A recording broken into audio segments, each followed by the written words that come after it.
What's up, QAA listeners? The fun games have begun.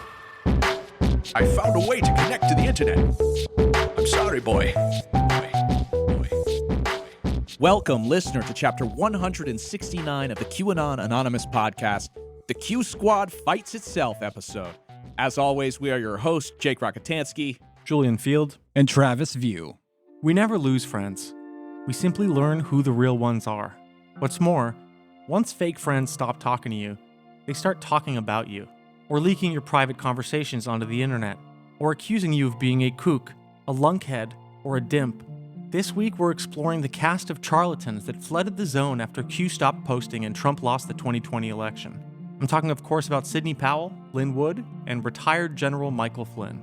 These crabs in the bottom of America's bucket, having fed on every available piece of tender flesh, are now clip-clopping in circles around each other in a borderline geriatric battle to the death.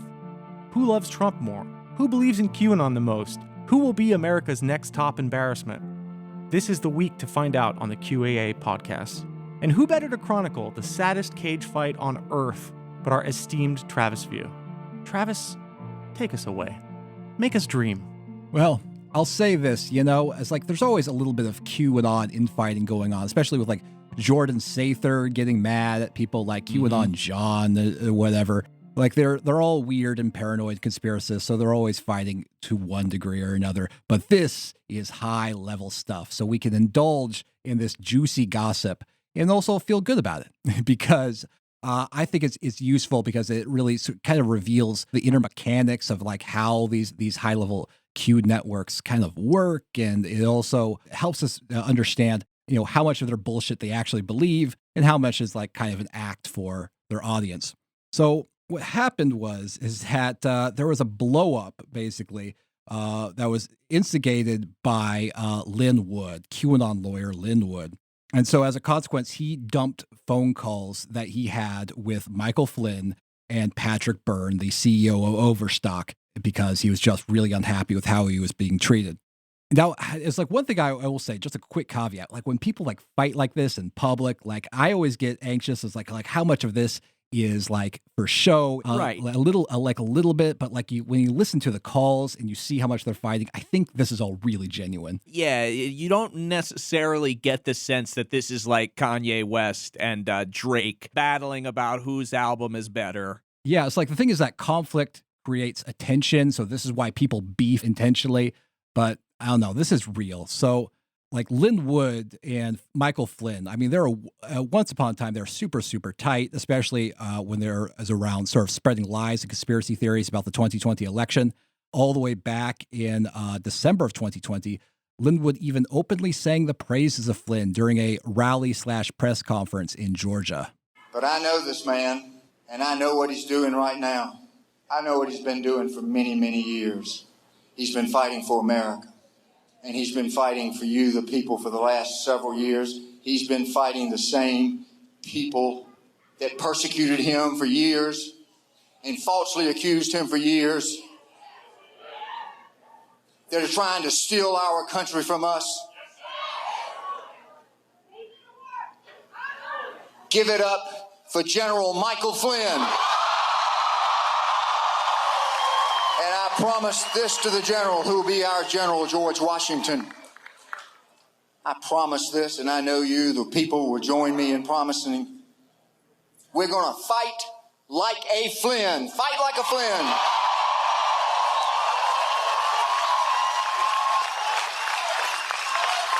And when we do, and we will, we'll fight like a Flynn.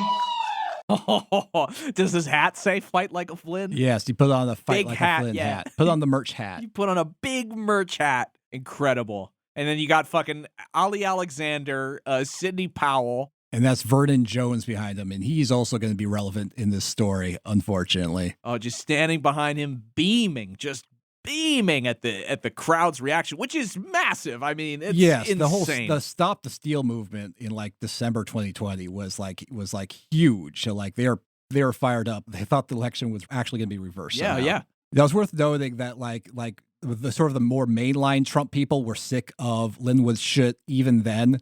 There was a article from Breitbart around this time that said records Linn Wood has for decades voted for, donated to Democrats, including Barack Obama and David Perdue's 2014 opponent. And this article was tweeted by the Trump War Room. So even people who are like close to Trump are like, oh, this maniac. They're trying their best to like shed him. But he was still part of like a core kind of alliance that was sort of like MAGA QAnon that involved Linn Wood, Michael Flynn, and Sidney Powell. But cracks in this alliance fractured due to media interviews with Kyle Rittenhouse, who was recently acquitted on murder charges he picked up for fatally shooting two men during protests in Kenosha, Wisconsin. First, Rittenhouse told Tucker Carlson that his attorneys, who were Linn Wood and John Pierce, could have bailed him out of jail in September, but they kept him there until November to raise money for their own benefit. Things got worse for Wood when journalist Ashley Banfield interviewed Rittenhouse. In that interview, Rittenhouse called Wood insane and accused him of grifting. We fired him because he was like going on with all this QAnon and election fraud stuff and just stuff we don't agree with. And so it was his political views that led to you firing Linn Wood? A mixture of a little bit of that. And what else was in the mix? Just how he is as a person. And what does that mean? He's insane. What made you think he was insane? Just how he thinks he's God, and he just says all these weird things like we're going to keep that boy in jail because there's not going to be any civil or criminal cases come the election, which is just complete insanity. So you fired him and got a hold of the money that was raised and bailed out. And now I think it's around $2 million. Am I correct? Mistaken? $2 million. Okay. What happens to that money now, and what do you know about it? On the day that I was acquitted, Linn Wood and his attorneys filed a motion with the Kenosha County Court saying, hey, we want that $2 million back that we raised for Kyle, which is supposed to go towards paying my legal bills that I still have going. And he filed that motion as the verdict was being read, as I was walking into court to learn my fate. And he just was trying to grift that money back when he said he raised it for me so I can be able to pay my legal bills. One thing that's interesting to me about this clip is he says that like, oh yeah, we fired him because of his like QAnon, beliefs in QAnon and like election fraud and stuff. And the interviewer is like, oh, so his political beliefs, like as opposed to being like, oh, so because of his like wild conspiracies, like it's concerning that QAnon and election fraud is considered a political view nowadays. Yeah. It's like, I imagine this is Fox. This is a Fox News. No, this is a local news station. Oh, okay. But no. Now it's like your position on like housing policy. QAnon is just sort of like, oh, that's just your view now. It's another issue. It's a deep state pedophile cabal. This is an important issue. Right. That voters are really concerned about, and that's a true statement. It is. Oh God, what a mess. So for people in like the MAGA world who are sick of Linn Wood, this was basically a green light to fire at will at him, because Rittenhouse is like, well, he's the new golden boy on the right at the moment. So if someone has slighted him, they can go ahead and get thrown overboard. For example, Sebastian Gorka called Linn Wood a fraud. Representative Marjorie Taylor Greene, who has been criticizing Wood since early October, called Wood's actions absolutely evil. She even went as far as calling for Wood to go to jail in a tweet. Lynn should go to jail for what he did to Kyle. I also fully blame him for why Georgia lost our Senate seats. He's from Georgia, and we know him as a lifelong Democrat, not a Republican. He grifted off of Trump and told people not to vote on January 5th, saying their vote would be stolen. And so the battle lines were drawn.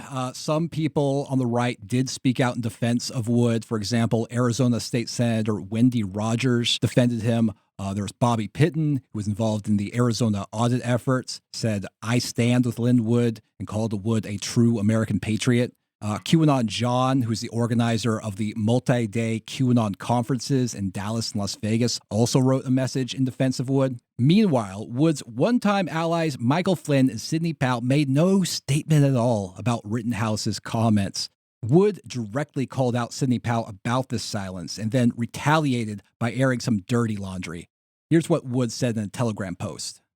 Sidney Powell's comments on the false ambush attack against me by Fox News and Tucker Carlson.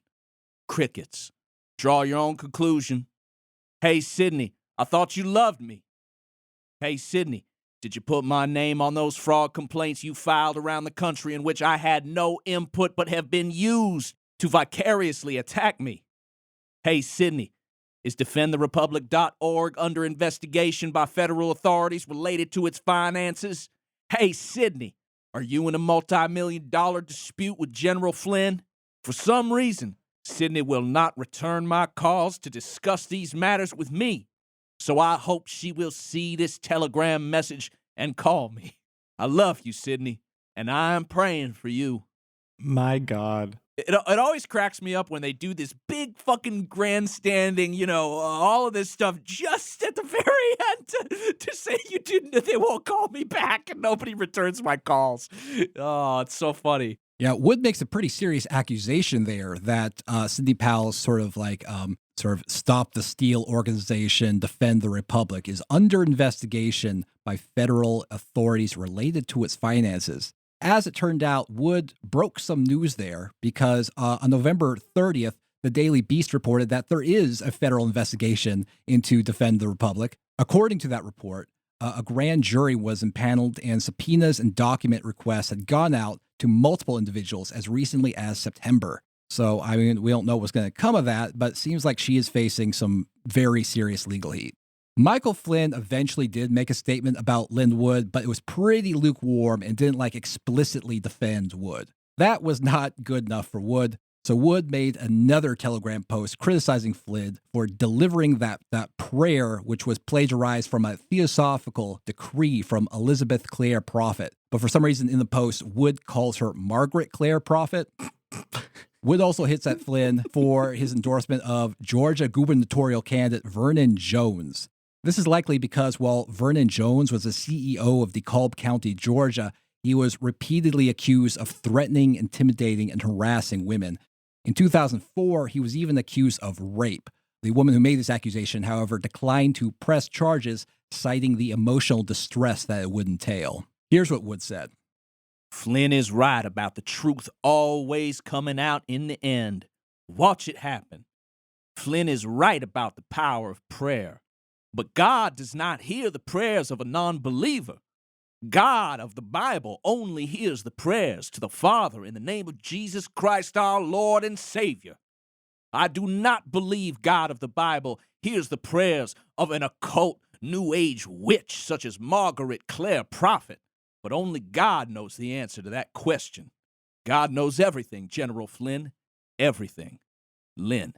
P.S. Hey, Mike. Did you ever publicly withdraw your endorsement of Vernon Jones, or are you still doing business with him? Inquiring minds want to know. He is so funny. He has to break away. He's always like, P.S. Hey, person I'm writing to. I'm screaming at you across a room in my mind. I mean, he kind of is. I mean, he's being he has a flair for drama, but he's obviously basically, I don't like what you're saying in private, so I'm just going to make this a public matter. He's playing to the audience. Yeah, he's doing WWE on stage stuff when the other person's trying to whisper. In response to some of this drama, Sidney Powell posted a meme that says, "It's not the stab in the back that kills you, it's when you turn around and see who's holding the knife." She is a 65-year-old woman. So Linn Wood posted some choice words directed at Powell as well. I turned around slowly over the past few months and I documented who was holding the knife, Sidney. You played me and you played the Patriots. I love you, and as I said to you in a recent text, the truth breaks my heart, but it had to be told for the long-term good of our nation. I pray for you, Sidney. Okay, now he's just doing dialogue from soap operas. Yeah. This is all like the really shitty dialogue in like season 20 of a soap opera. Yeah, it really is, yeah. Wood then lashed out at Michael Flynn's brother Joe Flynn, as well as Patrick Byrne. Byrne also briefly served as the CEO of Defending the Republic, but he said he stepped down, claiming he had concerns about the group's finances. Here's what Wood posted. Check this information out, which I just learned. After #FightBack raised a $2 million cash bail for Kyle Rittenhouse's release, I have just learned that Patrick Byrne and Joe Flynn were making efforts to contact Kyle to tell him that Patrick Byrne wanted to raise $5 million for Kyle through Byrne's The America Project organization. $5 million? What in the world was going to be done with that much money for Kyle?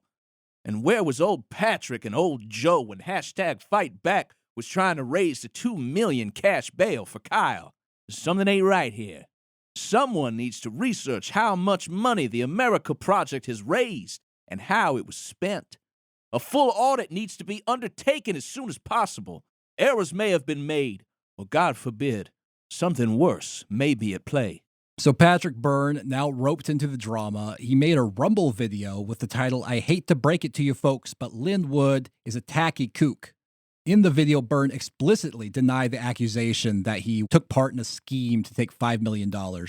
Joe and I had a scheme, Lynn told me, to raise $5 million off Kyle Rittenhouse, and we approached his mom to raise $5 million. Okay, I think the phonemes, so that's the accusation. I think the phonemes Kyle Rittenhouse never left this mouth until about a week ago. In other words, I've never said the person's name aloud. It's never been said within the America Project, never heard of it, never heard of any scheme to raise $5 million. So I went back and said, Lynn, let me just get this straight, what you're saying. You're saying you have, and he tells me he has a text that says that. And I basically said, I mean, nicely, I said, I challenged. There's no this. And he said, well, the text isn't from you, it's from Joe. And something about Kyle's mother. So I said, okay, so now you're saying it's Joe has a text to Kyle's mother that we want to raise $5 million and we're going to help Kyle with it, but really we're going to. And he says, well, it isn't to Kyle's mom, but ask David Pierce. So I don't know what that means, but let me just tell you, it's all kookiness. Obviously, I don't know who's telling the truth in this situation, but I think it's amazing that you would, associate yourself with people who have promoted QAnon and Stop the Steal bullshit, and then act aghast that they would make accusations based on thin or non-existent evidence. Wood was not very happy with Patrick Byrne's video, so as a consequence, he released a phone call between himself and Byrne that took place on Thanksgiving Day. In that call, Byrne, he comes across as like really defensive, and Linn Wood comes across as like really testy and kind of angry. Near the beginning of the call, Wood asks about the money that has been flowing towards Flynn, Byrne, and Powell. I know that you're involved with Mike. I know there's an involvement with Sidney. I know y'all are in defendtherepublic.org. I know that you have the America Project. I'm not sure where all this money's going. But I think somebody owes to the American public a full accounting. You asked me about Kyle. Fightback was fully audited independently in 2020, which was the only year let me finish now. You raised the question. The only year that we raised money for Kyle. You want me to finish what I'm saying? 2020 was the year we raised money for Kyle from September to November. We have had a full audit by an outside independent auditing firm, CPA. Our books are pristine. Now, why don't you do the same thing? Everybody's owed the truth of what all this money's going to and where it's being spent. If everything's fine, like it was with Fightback, when the false accusations are made, like they've been made against Fightback, you have the ability to answer them and then sue the hell out of anybody that's made those false statements. Watch out for what's going to happen soon. Well, thank you for your legal advice. I love that Linn Wood is so fucking paranoid or thinks he's going to catch, Patrick Byrne up in anything, that he's just recording the call. Like, you can clearly tell it's recorded on Linn Wood's side, of course. I mean, Wood apparently records all of his calls. Linn Wood also had a call with Will Sommer. He also dumped, but that wasn't very interesting. From here, Byrne explains his involvement with Defend the Republic, which he says is extremely limited. It's obvious in the call that Byrne is nervous about getting wrapped up in whatever bad stuff he thinks Defend the Republic is up to. I'll tell you real quick, on March 5th, both Sidney and Mike asked me to move down to Florida and stand up defending the Republic. I said no, and they said, it's all going to fall apart. We're going to need you to do this. Sidney was moving to Florida. You have to do this. I said, I'll come down for 4 months and get it stood up, and then I'm going to turn the keys over to you. I came down. I lasted 11 days with Sidney. I'm not going to go into the details, but there was one day, 11 work days, 15, when I came down on March 12th, 1 week later, and I can tell you on April 3rd, I think, Mike Flynn, Joe Flynn, Patrick Byrne, and the other 5 people that I had hired and built an office around all walked out the door on Sidney and have never spoken a word to her since. Now, you can infer what you want from that, but by lumping with me Sidney, it tells me I haven't spoken a word to Sidney since April 6th, and I never will again. And is defendingtherepublic.org under federal investigation? I walked out. We all resigned on April 6th. We walked out the door. I gave her a laundry list of things she had to clean up and told her she had to get an auditor.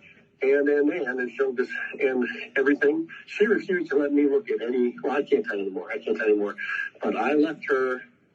We walked out after 17 days there, and I had hired about 5 people, and we had Mike and Joe, and we all walked out on the same day. And you can infer what you want from that. But you're a smart man. You can probably guess.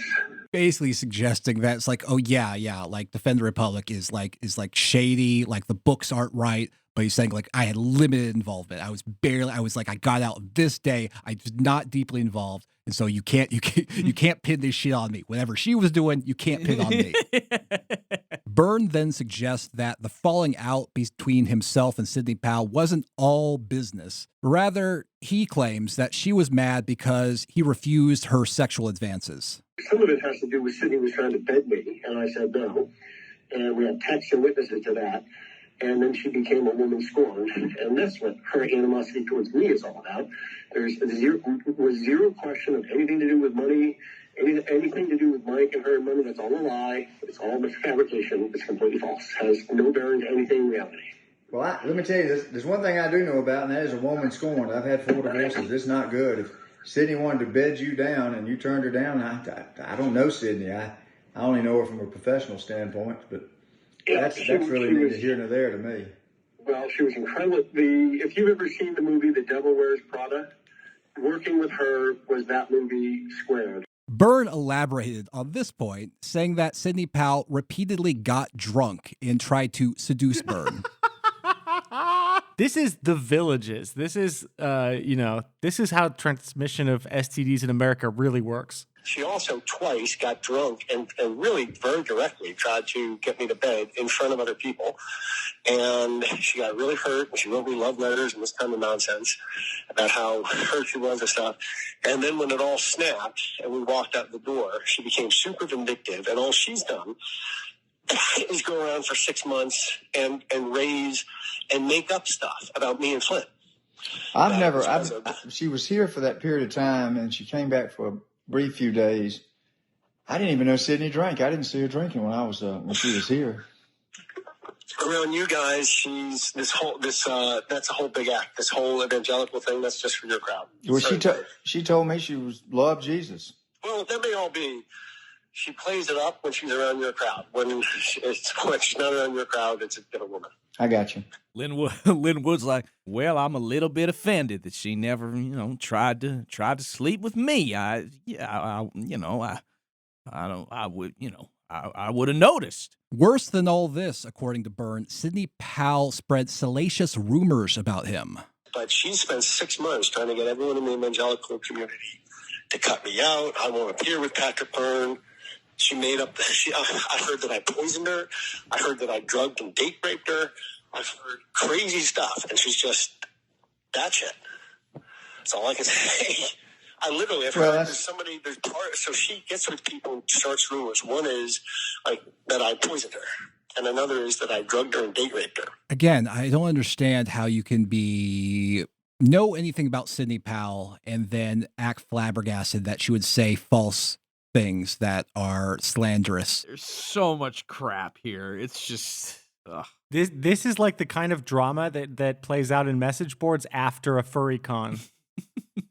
In Byrne's telling, Sidney Powell was not transparent about the finances of defending the Republic and didn't want to get an audit. Within a day or two of being there, I said, I need to get my hands on the money.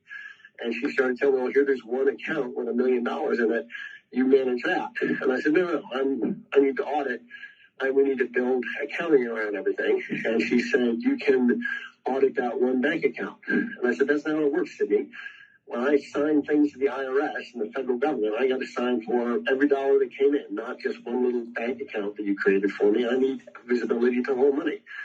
And then I got a CFO, a CPA, CFO to come in. And she said no to me. I said, well, I said to myself, once she has a CFO, he'll make her understand. You can't just say, we got a CFO. And after 10 days, he said to her, we need an audit.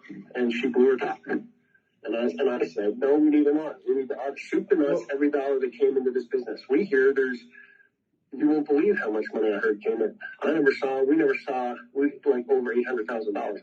Later in the conversation, Linn Wood raises concerns that the Maricopa County election audit in Arizona was fraudulent. And he suspects this because the final report from the firm that did the audit, Cyber Ninjas, and CEO Doug Logan didn't find enough frauds. Their final report didn't say, oh, China did it. Actually, Trump got 1 million more votes than was reported. This is all fraudulent. We need to reverse the election. Since it didn't say that, they think that it was a grift, basically. In the call, Byrne assures Wood that the tepid report was all by design.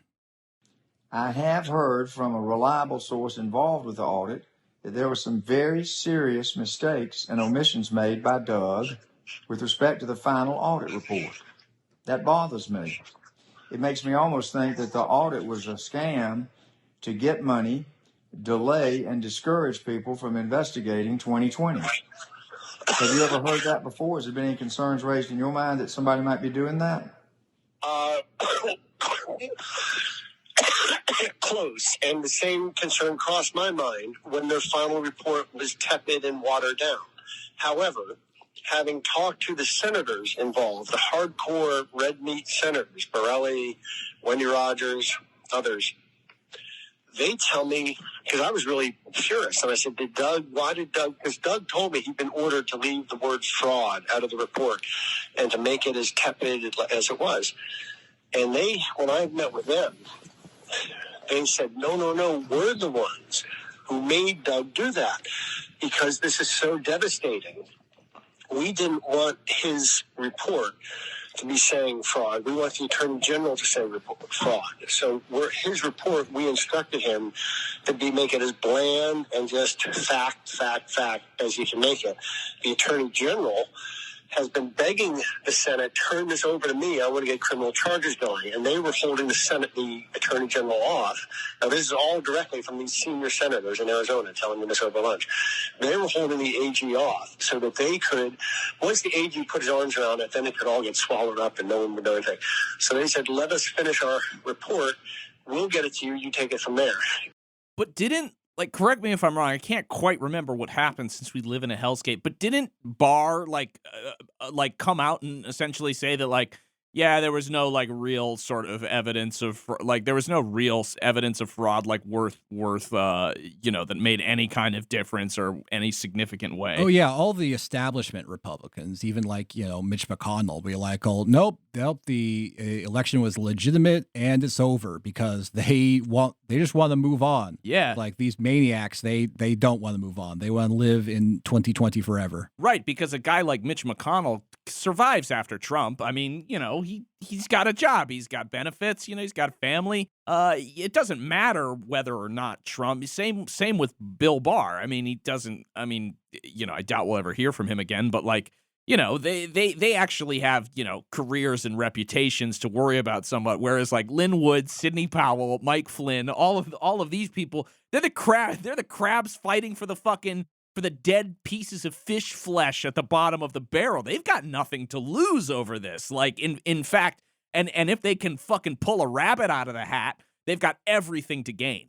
In the call, the topic of conversation then turns to Georgia gubernatorial candidate Vernon Jones. Byrne sounds exasperated at how easily Flynn hands out endorsements. What the heck's the deal with Vernon Jones?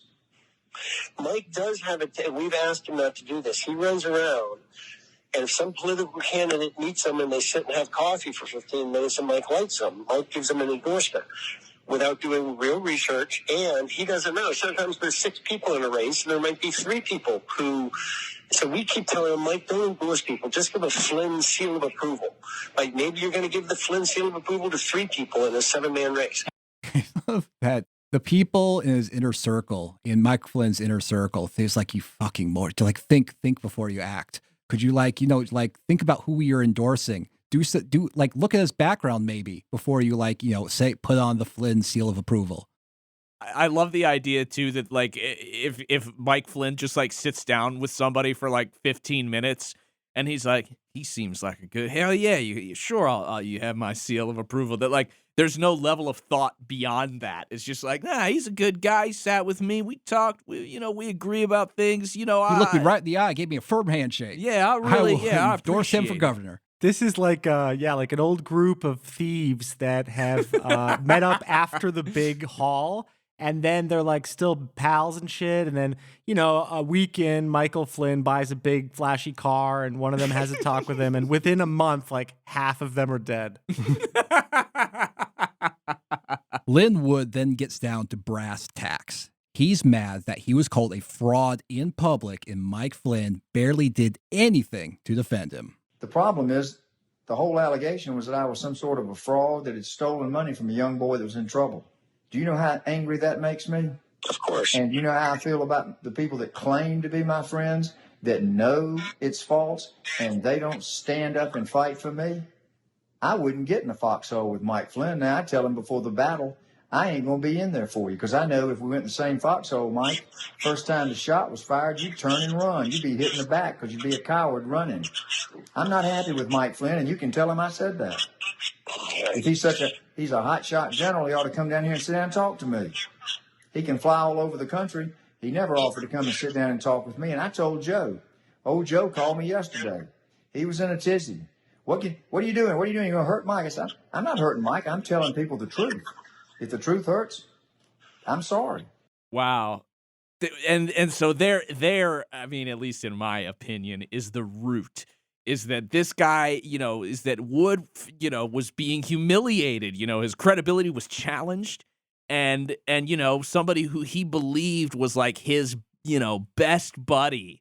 And this happens in friend groups and acquaintance groups, is one person in the group thinks that everybody is their best friend, and the other people in the group are like, could take them or leave them. And so it sounds to me like this is kind of the root of the sort of anger, is that I got called a fraud, and nobody had my back. Not one single person. They didn't have it. They let me sit here, hung out to dry, saying I stole money from a boy.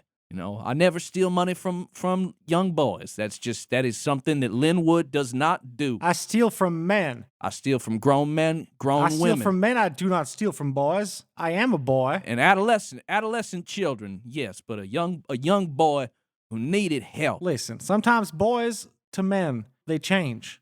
And at that point, you can thieve from them. Sometimes boys, they murder two people, and they need help. Oh, God.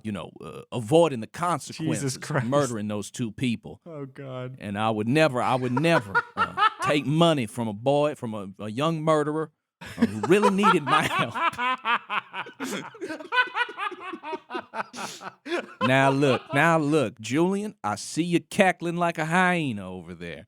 And let me tell you, when it comes to boys, Yeah. and the murders they commit, Yes. Linn Wood will be there. Okay. And Linn Wood will raise money. He won't take money. What strikes me is like how, like, I guess, I don't know, common and dull and universal that the cause of this blow up is. It's money, reputation, and if Byrne is to be believed, sex. Just stuff that exists everywhere, causes everyone to fight all the time since the dawn of society. Linn Wood made an interesting accusation in the call. He claims that Michael Flynn is planting questions at events about whether Flynn is going to run for president. It's about the bigger issue of what is Mike doing. I know he's been planting questions to suggest that people to ask him if he's going to run for vice president. Is Flynn looking to run for president in 2024? Because it looks to me that Mike is not fighting to fix 2020. That Mike is looking for his own agenda to potentially run for office in 2024. That's not somebody I want to do business with because I know the election was stolen. Mike knows it. And it's a communist effort to take over our presidency. And if we don't fix it, we're going to be lost. Again, this is another issue where it's like Linn Wood, at least on the issue of like election fraud, he's a super, super true believer. Where it's like, oh, no, I really genuinely believe that there's a communist takeover and the election was stolen and China like hacked the servers or whatever. He thinks all of that is true. Whereas like some people in the circle was like, oh yeah, we say it's true, maybe it is, but also let's like move on and think about like how we could get people elected in the future. Did Patrick Byrne give any sort of clear answer about Flynn's political? Not really. No. It didn't seem like he knew. Flynn's like, because I was thinking about maybe running. It's interesting that it just so happens that Mike Flynn just last month at an event in San Antonio was asked if he is going to run for president. Like his answer, like he acted coy and said that he had to ask his wife first before finally answering maybe. If Michael Flynn becomes vice president or president of the United States, I'm going to find a little cottage in a country no one understands the name of. Yeah. And I will never be heard from again. So that's my snapping point. Yeah, that's a good idea. I suggest everybody adopt that plan. Yeah, we should everyone should become Ted Kaczynski if that happens. The QAA podcast will turn into like a weird preppers like show after that. Like we'll just be like on, like guerrilla radio. I will weaponize it against the fans. No, we're going to talk about canning. We're going to talk about drying meats. This would be Travis's dream come hygiene true. when soap isn't readily available. He's thought about this. That will last one day. I will sabotage the podcast and explode. You have 20 seconds. That would be a damn fun. You know what, Travis? We could fucking cut Julian right out of that shit. I would love a podcast where you and I go over like survival techniques out in the wilderness, drying meats, getting a good like hunting dog, that'll be by our side. The call between Patrick Byrne and Linn Wood ends with Byrne assuring Wood that the only reason Rittenhouse would say those awful things was because the young boy was being coached. I have to tell you, man, when I saw Kyle say that the other night, it didn't occur to me for a second he was telling the truth. Never occurred to me. I'd like to see somebody say that. It didn't. I don't think he knows he's lying. I think he's been manipulated by somebody. As he would even take the time, the fact that he broke the interview to do that and make that point, someone told him to do that. Yeah. Well, somebody ought to tell that. I think I will. All right, Talk Patrick. to you later, Lynn. God bless you. Happy Thanksgiving. All right. Bye-bye. Well, so you'll defend me in public. All right, Patrick, that's all I wanted. Good night, my friend. Imagine being such a fucking worm that you're recording every one of your friends. Like you're having these conversations with them where they think they have intimacy and you're just like, all right, well, that's great, Patrick. I've got enough for the Rico case. Fucking sick fuck. I've never once recorded any phone call from a friend. No, that's fucked up. Or enemy, to be honest. I've never recorded a phone call. Maybe Actually, I should start. I did it once.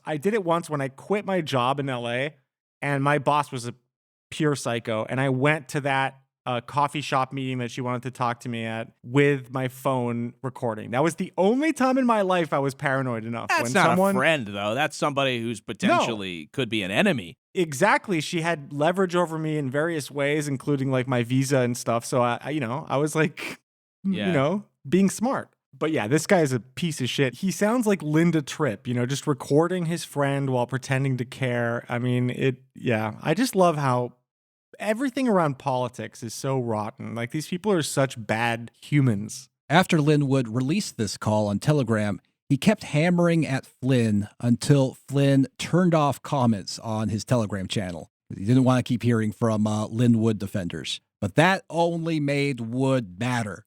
Here's what Wood posted in response. I love to see the enemy engage in deflection. Check out Mike Flynn's Telegram channel. He has turned off his replies. He is trying to talk about issues confronting our nation while totally avoiding an honest discussion of the issues facing him, the occult prayer, the money he charges for speeches, Vernon Jones, Pegasus, and several other troubling issues raised by facts about him. I admit, Mike and Sidney played me for a few months. I had no experience in military psychological operations, but I am a quick study, and I got up to speed as quickly as Jesus intended for me to do so. Wood finally made an offer of peace by inviting everyone he was feuding with to talk about it at his home, but by this time the bridges were already burned. Patrick Byrne responded by posting this. That's funny. No, sorry, but guys like you don't get to hang out with people like me. Can you even see me from the league you're in? People, they're like retirement age, being like, oh, look, man, you can't sit at this table, man. Yeah, this is some high school bullshit. It's like these fucking children. Finally, on November 27th, Linn Wood went nuclear by posting a recording of a 16-minute phone call between himself and Michael Flynn. The highlight of the call is, of course, the fact that Flynn called QAnon disinformation. But there are a lot of little interesting tidbits in the call. It opens with Flynn talking about distancing himself from Vernon Jones. Flynn refers to Jones getting in trouble in DeKalb County, Georgia. So what's happening these days? I mean, where are you at with? Because I know where I'm at with Byrne. I mean, he and I have been back and forth, and I've had him, just so you know, I've had him remove me from all of his websites and stuff like that. I haven't pulled my endorsement yet, but because I'm still, wanting to get a little bit more information. I mean, I know that he definitely, in DeKalb County, he definitely got himself into trouble. There's no doubt about that. No doubt about that. The thing that really bugs me, I guess, is the rape charge. When people say rape, because rape is such a strong word, and that's where I'm not near that line, and I can't go over that line with people when they make those claims, And there's a lot of people on the internet that say that, In the call, Wood responds by basically saying he finds the accusations against Vernon Jones credible. Number one, I believe that anybody is capable of sinning, and you can be, if you find Jesus, you can be forgiven of your sins. So I don't hold anyone's past against them, but I don't ignore it, and I don't feel like Vernon Jones, candidly, General, I don't think he knows Jesus. So I don't know. I watched him on that. I sent you that video where he made some comments that were suggestive to those young ladies that are reporters.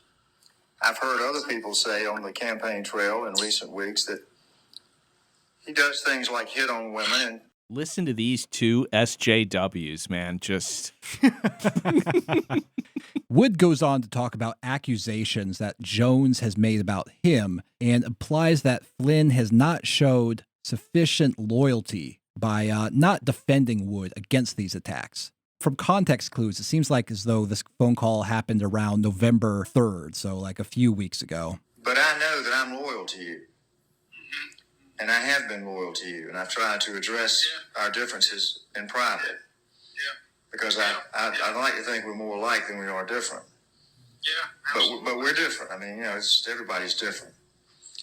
But I wrote you and told you what Vernon Jones said about me publicly. When all I did was ask him about his finances, and he responded by saying that I was un-American, had made my money illegally, and that I was a racist. Well, all of those are false. There's not one shred of evidence to support it, which I would think you would understand when you want so much evidence about Vernon but there was none about me. I don't know. I mean, that Lynn, he should have never done that. And honestly, you may have sent that to me. I don't remember getting it, but that doesn't matter. Honestly, because I get Yeah. But the fact that he said it is not right. What really strikes me about the tone of Michael Flynn and Patrick Byrne in their calls with Linn Wood is that they're scared of him.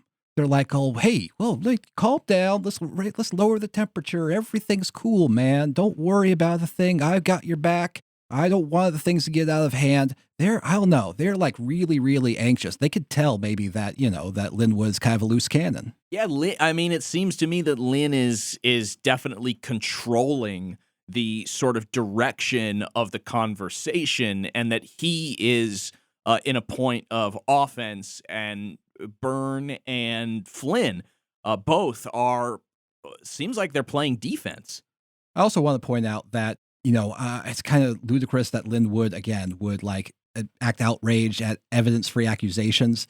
In December of last year, Wood implied that Chief Justice John Roberts is a pedophile and was involved in the death of Justice Scalia. Further, Wood claimed that Roberts adopted 2 children through Jeffrey Epstein, and that Epstein was possibly still alive, and he would maybe reveal himself and then talk about what Roberts had done. In the calls, Wood then accuses Flynn of being on the board of Pegasus, is what he says. So this is in reference to the fact that Flynn worked as an advisory board member for a company that is an offshoot of the Israeli spyware firm NSO Group.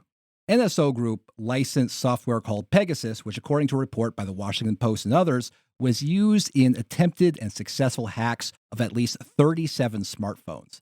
These smartphones belong to journalists, human rights activists, business executives, and 2 women close to murdered Saudi journalist Jamal Khashoggi. According to the report, Flynn was paid roughly $100,000 for his work as a consultant for the companies between 2015 and 2017. On the phone call, Wood claims that Flynn earned $1 million for his work, but I haven't seen that figure reported anywhere. But I also saw where you got $1 million in 2016 being on the board of directors of Pegasus. And I'm not a fan of Pegasus.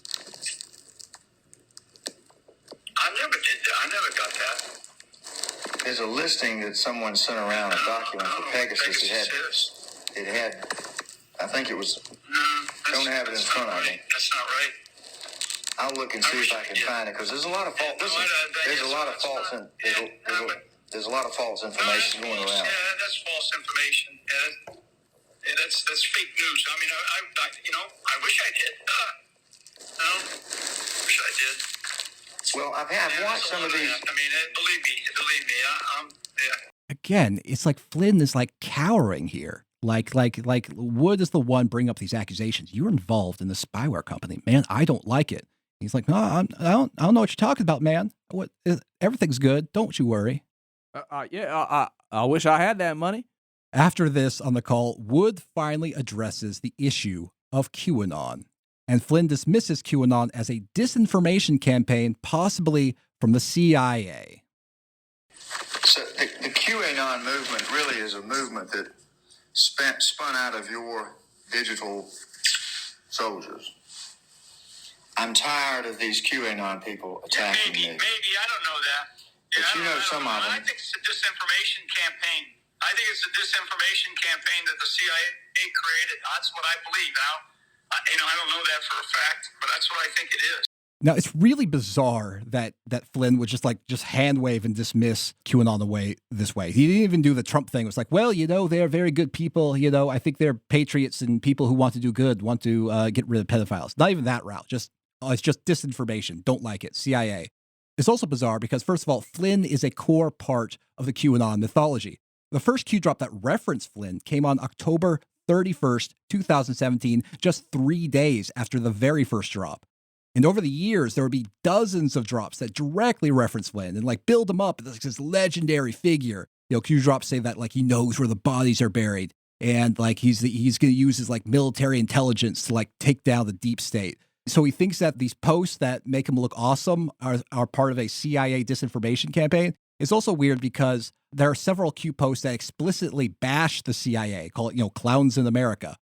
it would be a weird strategy for the CIA. The CIA does a lot of shady shit, but they usually don't, try to make people believe that they are an evil organization that ought to be destroyed. Yeah, in my opinion, this is a private and public sort of thing, and maybe suggests that that Flynn isn't as aware of the sort of QAnon mythology as I think that he's credited for sometimes. I think that I suppose that's possible, but it's also like hard to believe because like he's also like pandered to the QAnon community first. Definitely, he signed books where we go one, we go all. He did the trademark digital soldiers and all that stuff.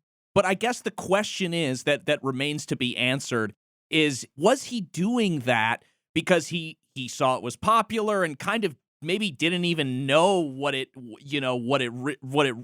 really was in its entirety, and just saw it as like, oh, these are, people who want to fight for me, and so like, oh, this is their slogan, where we go one, we go all. To me, it's most credible that he was briefed about this kind of Steve Bannon-esque, like, posting matters kind of thing. Mm-hmm. And he took that in his brain and was like making speeches and shit, it just came out like an I am prayer from his pocket.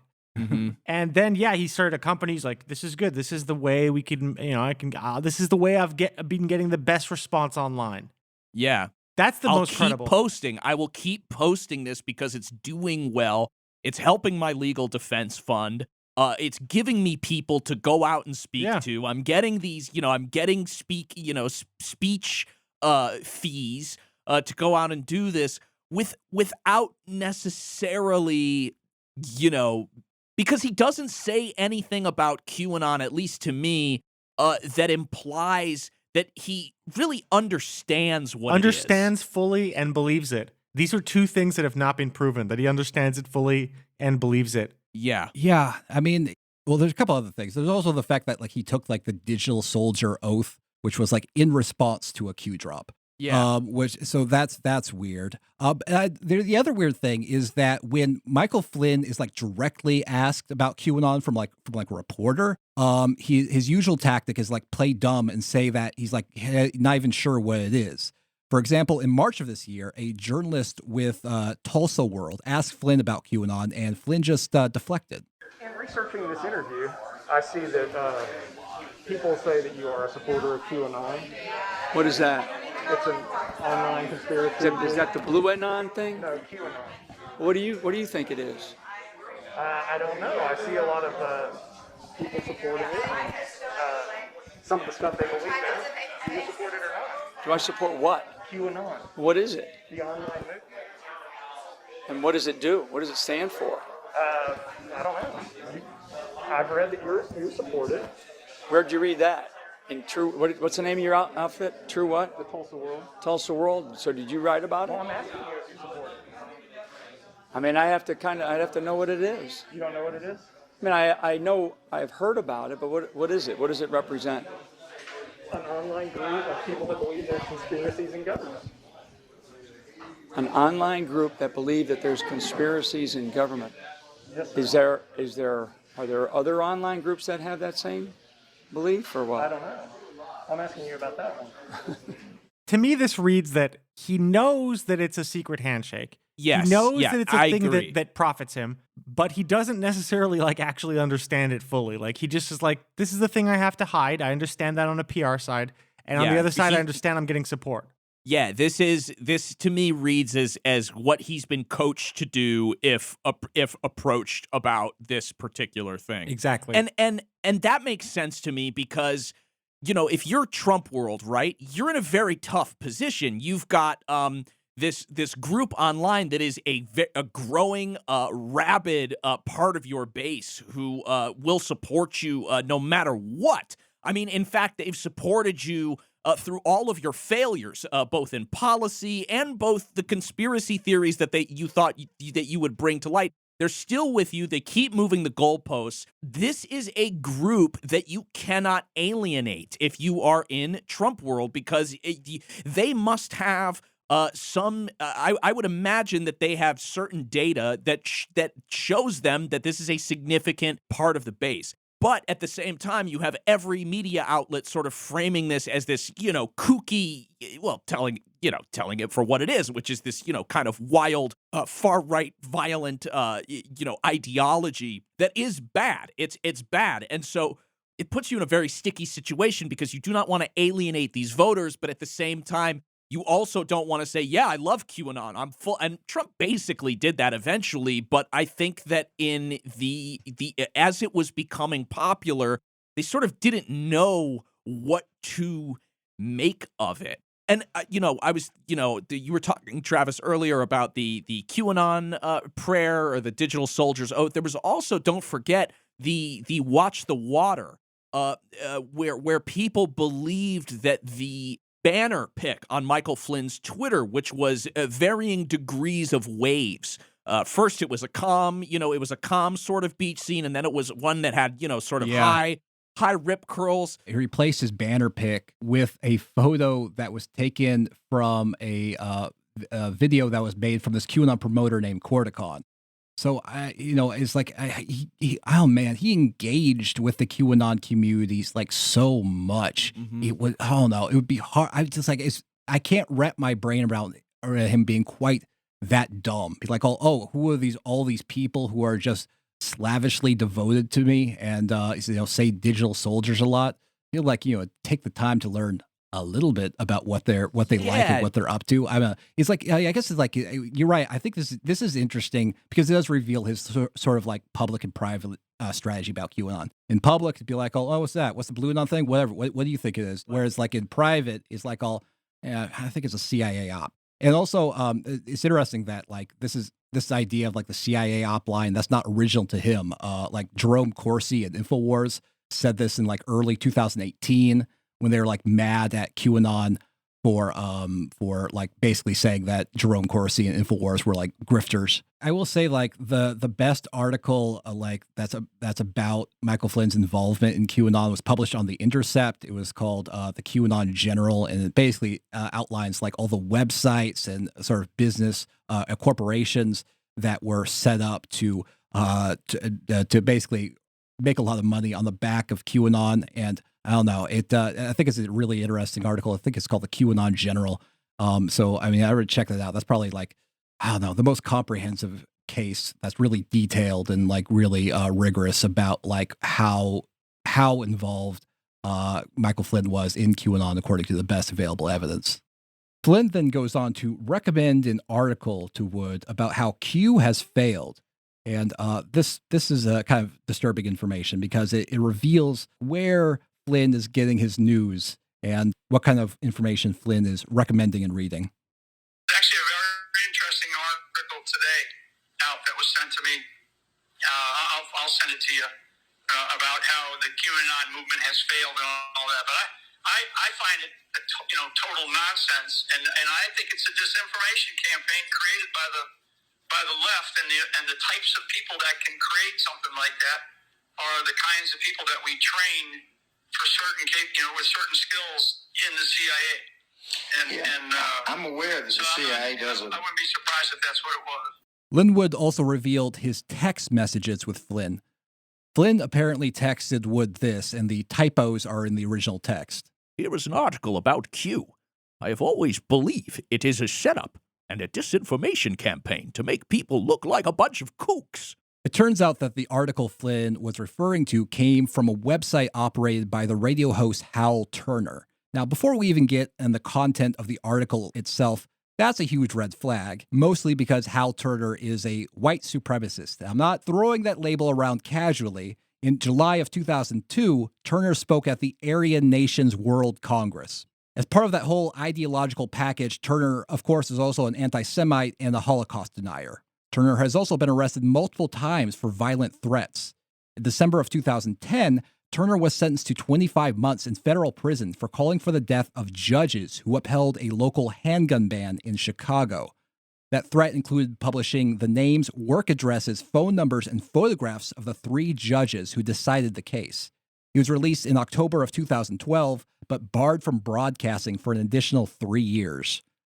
So this is the source of the articles that people are sending to Flynn that he's reading. They think, oh, this is the good stuff. Far Bad. more concerning to Yes, me, right, honestly, no. than any of the QAnon Right, no. shit. The fact that people are feeding literal like Nazi articles to Mike Flynn and he's sharing it around like, oh, yeah, interesting article I saw. But it gets worse when you read the article itself. So the article is headlined, QAnon proves it has been a complete fraud for an entire year, makes total fools of Trump supporters on Election Day.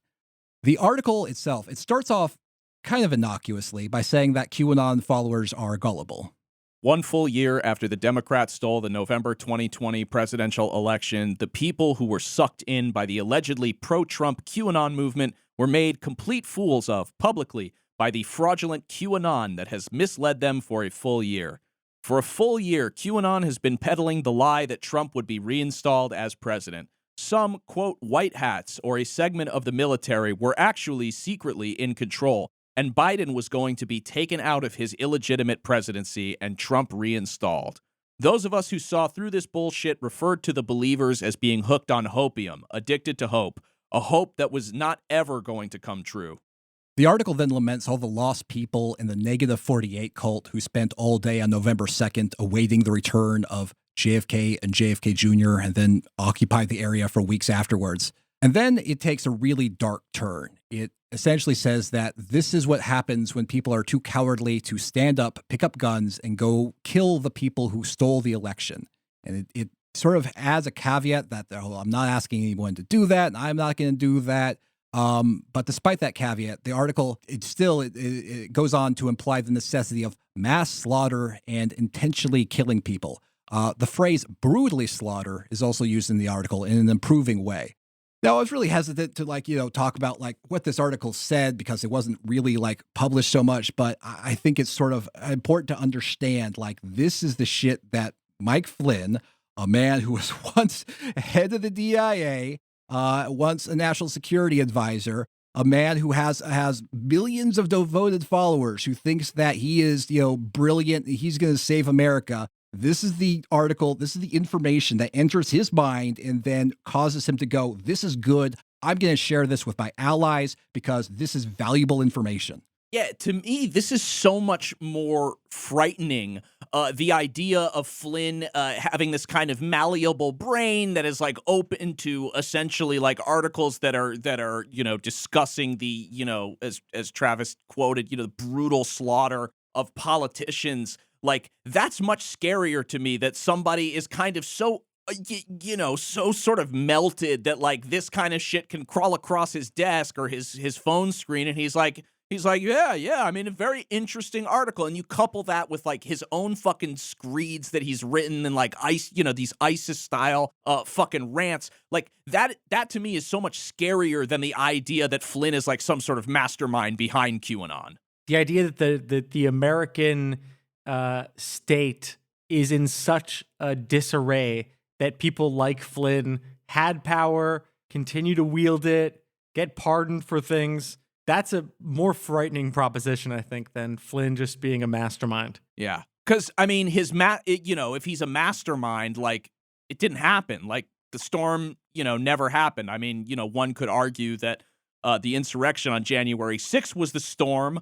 But I think if you asked any true QAnon believers if they were satisfied with that, the answer would overwhelmingly be no. Yeah, Flynn to me is much scarier as, the fact that he A, got in power, B, got pardoned, was able to sort of escape justice from, his, indictment in, resulting out of the Mueller probe. And is going on to, especially of the shit that we talked about beforehand, him maybe planning questions about if he wants to be president or not, or even alluding to the idea, maybe I'll ask my wife or stuff, knowing that this is the kind of shit that he reads, I think is the worst aspect of this whole thing. In the phone call, Linn Wood goes on to describe the two most pressing issues on his mind. Number one, the communist takeover of the country by means of election fraud. Number two, child sex trafficking. I think the second most important issue in this country, as much as we'd like to talk about COVID and the vaccines, which are deadly, people take those by choice. I think the second most important issue in this country is child sex trafficking. Those children don't have a choice. I mean, it really is. Yep. So I'm kind of looking. Really bad too. So I'm kind of looking at the times I go. I don't charge travel. I don't charge security. I don't charge fees. Yeah. But I try to pick my battles carefully where I can go to focus on those two issues as well as the other issues that are before us. But we can't fix any issue until we fix 2020. If we fix 2020, I think we can fix everything. That's very interesting to me. Yeah, be like, because Linn Wood, he had like where we go one, we go all in his bio and stuff. He never pussyfooted, which makes me believe he has nothing to do with it. This is a man who has no caution, which honestly, Linn Wood is the only person who's able to make me think that Michael Flynn has more to do with QAnon than someone else. Because Linn Wood is the classic scavenger. He is literally the vulture who comes in as the carcass is at its juiciest. Yeah.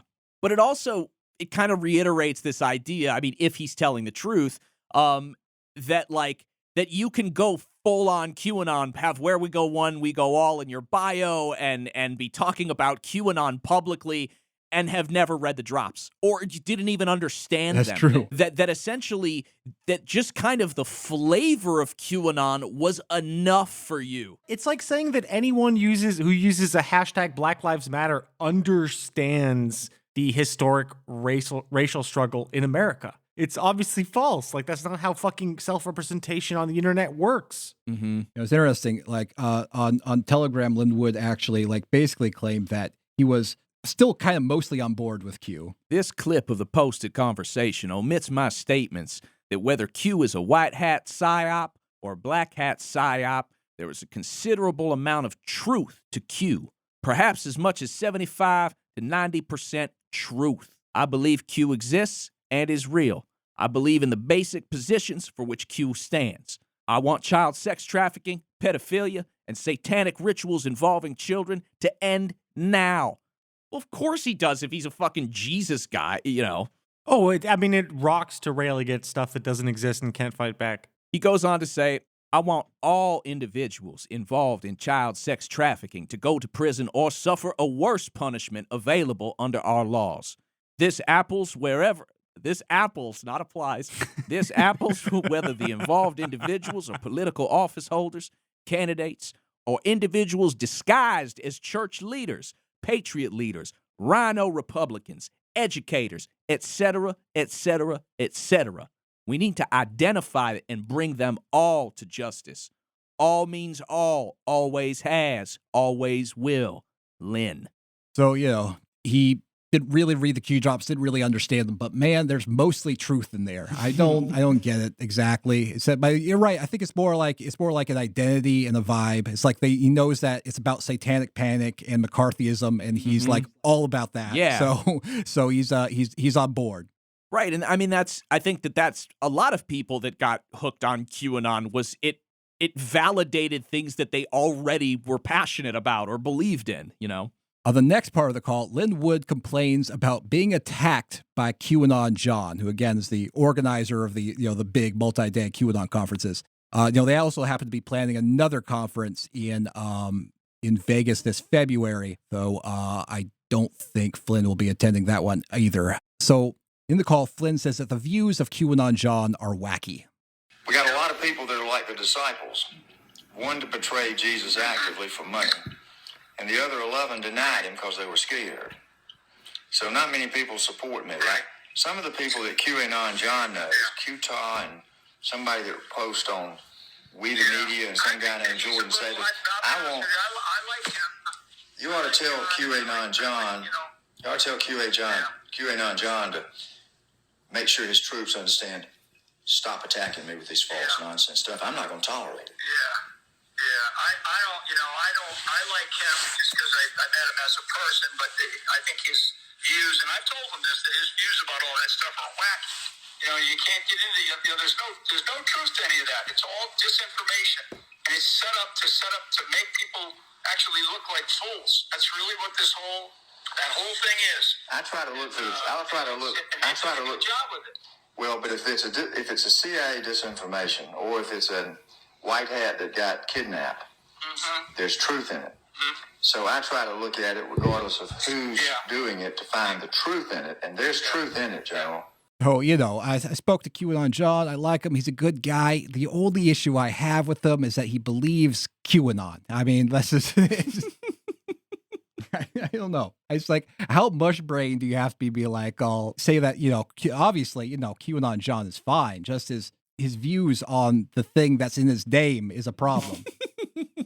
The call ends with Michael Flynn assuring Linn Wood that he's a very much up and up kind of guy. I will tell you one thing from between you and I. You'll always have my loyalty, and to me, as people ask me about you, it's always very, very positive, very strong, very very generous. I mean, because I just have just absolute respect for everything that you continue to fight for. I would only ask you to just make sure that you, on stuff like this stuff with this Pegasus thing, I only told you about that. I wish I did. I only told you about it because I saw it and I didn't say a word and wouldn't say a word without talking to you about it. There's a lot of stuff out there about Q and me, and there's every article that somebody writes about Q, they always put my name in there, even though Did I lose you? God damn it. I know. This sucks. God fucking, you gotta be fucking kidding me. Come on. Oh, fuck. What? That's not fair. Yeah, I know. This is bullshit. We have to study this. Just when he was talking about like how he's represented in relation to Q in the media, like the call cuts out. The fucking his handlers were like, nope, not talking about that. Weirdo. Yeah, or his fucking connection is just shitty like it always is whenever he calls into a podcast, whether it's in the Matrix or whatever. He's always got fucking shitty audio. But why now? Why then? That would be a very interesting piece of information there to hear his opinion, at least as told to Linn Wood, about his association with QAnon within the media. I mean, I'm sure we could guess as to what it is, but we cover the holes in the cheese. We do. I am a mouse. I am a tiny little mouse. I'm not getting any cheese. I'm just in whole. I'm just eating whole. I don't. It's just air. I'm chewing fucking air sandwiches. After Linn posted that phone call, he kept like ranting on Telegram, even doing some really weird nonsense. For example, he posted SEC documents which list a man named Michael Flynn as having power of attorney for George Soros. Obviously, different Michael Flynn, an attorney who happens to have the same name. That was incredible. I mean, Louise Manch's spirit is still alive online. Finally, on Telegram, Wood says that he's done hammering on Flynn. My journey with Michael T. Flynn is now over. I loved Mike and still do. But when the truth was revealed to me about him, I could not deny it. I felt that I had to share it with you. I tried my imperfect best to speak truth. Mike was disloyal to me and betrayed me. I believe he had others try to harm me. But it is not about me. It is about you. I do not want Mike to be disloyal to you and betray you. I do not want Mike to harm you or our nation. I want you to do your own research, connect the dots, and draw your own conclusions. I forgive Mike. I still love him. I will keep praying for him. After this, in retaliation against Tucker Carlson for airing that interview with Rittenhouse, Wood dumped some text messages between him and Carlson, but honestly, they're pretty dull. Nothing juicy in there, unfortunately.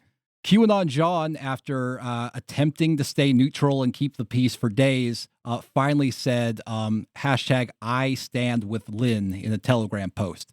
Notably, Linn Wood did not dump his communications with QAnon John, which I assume are plentiful. More recently, Linn Wood lashed out at Charlie Kirk and Jack Posobiec for interviewing Kyle Rittenhouse without getting his side of the story as well. So that's basically where we are in the saga. Linn Wood is not a happy man, but I'll say this. I think that this whole saga kind of shows me that perhaps Wood is a little bit savvier than I thought he was for a couple reasons. Number one, because he managed to basically like change the conversation in conservative media. Because like the people were talking about online and be like, oh, can you believe that, that Linn Wood ripped off Kyle Rittenhouse? What a monster. And now people are talking about like, oh my God, Sidney Powell's, her organization is under investigation. Oh my God, Michael Flynn said that QAnon is disinformation and the fraud. So basically it's like, all right, so if this is the story that people are going to talk about, I'm going to switch it up. I'm going to make a bigger story in the media. I'm going to like dump some information so that the story about me and Rittenhouse is basically buried under a mountain of other drama, conflict bullshit. Right, because like if you look at the call itself, Flynn isn't combative. Flynn doesn't challenge Wood. He lets him lead the entire thing. He in a lot of ways, almost every way, kind of like kowtows to him.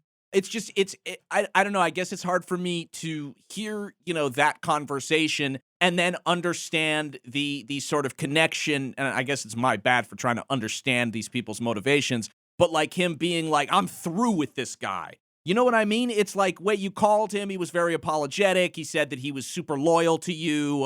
He thought, you're doing great stuff and, yada, yada, yada. And then to go be like, well, I'm through with him. Like, I don't know. To me, the call that he published, the only sort of like denigrating sort of thing is that Lynn is essentially like, I think QAnon is real, that there's, even if it's a psyop, that there's, 75% of truth in it, and I believe it.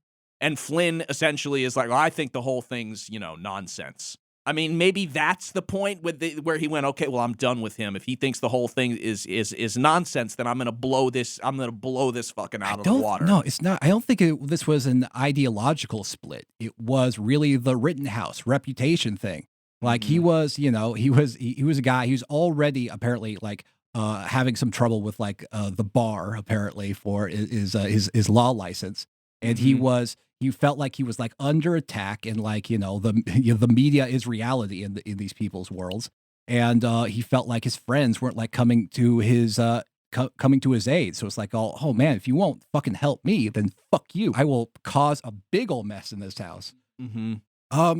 Yeah, but it is bizarre that like Flynn and Byrne were like, all Wood, fuck off. You're accusing me of bullshit. You're accusing me of like Wood was like, hey, you're accusing me of like being involved in this corrupt organization. Fuck you. Don't try and say that about me. It's bullshit. I don't have to answer your questions. And Flynn was like, all, hey man, I was like, I don't have to like, I don't have to explain myself to you about like what organizations I'm involved with, what boards I'm on, what the fuck business is of yours. Fuck off. He doesn't say that. He's no, Wood. Hey man, it's all good. I didn't hear anything about that. It was like he's very like, cowering. You've never had a drunk uncle at a wedding?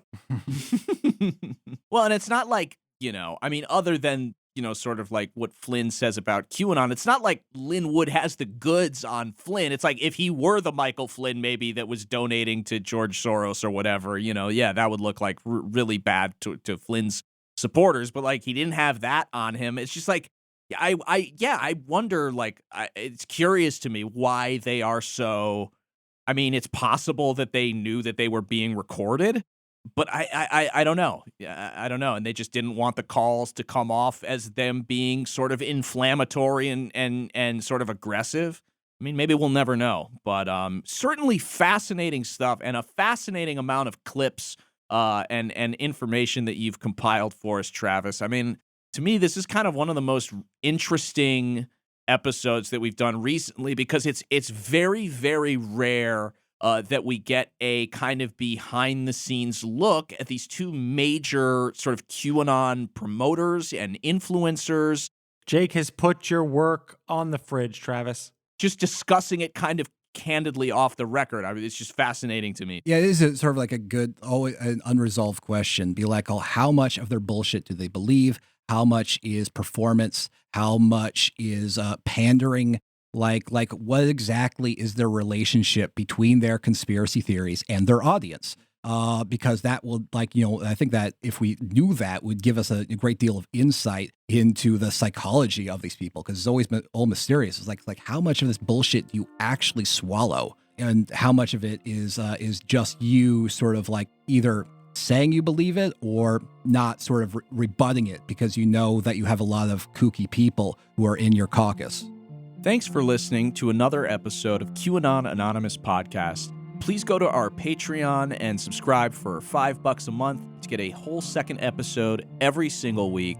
Your support helps us stay advertising free and editorially independent. For everything else, we have a website, QAnonanonymous.com. Listener, until next week, may the deep dish bless you and keep you. It's not a conspiracy, it's fact. And now, today's auto cue. Now, Linn Wood brings this up in a private phone call with General Flynn because he is tired of, quote, QAnon people attacking me, end quote. Now, clearly, Linn Wood thinks that General Flynn has some behind-the-scenes role and that by addressing the issue directly with him, he can urge General Flynn to speak about it publicly, thereby stopping any attacks that Linn believes are coming at him. Now, I also think that by recording a private phone call with General Flynn, Linn could either use that later against him with people that he perceives in the movement to be launching those attacks on him. And I know that undoubtedly there are those out there who probably heard this recording and maybe threw their hands up in the air. And I think that's because there is fatigue on behalf of many people who are out there. We have witnessed some horrific things over the course of the last couple of years. People are tired. They are tired of their own perceptions of what was said in those posts. They are tired of people's predictions. They're tired of decodes from the posts not coming true. And some people think that Trump abandoned them and maybe even now believe that Q itself was a LARP. Not everyone, but there are enough people out there to make a comment on it. Now, I don't like that Linn Wood made this recording for the same reason that I don't like the Access Hollywood release of President Trump saying grab him by the pussy. I think that recording a private phone call and releasing it in this manner, not for a journalistic purpose, but for the purpose of using it as ammunition, is unfair at best and malicious at worst.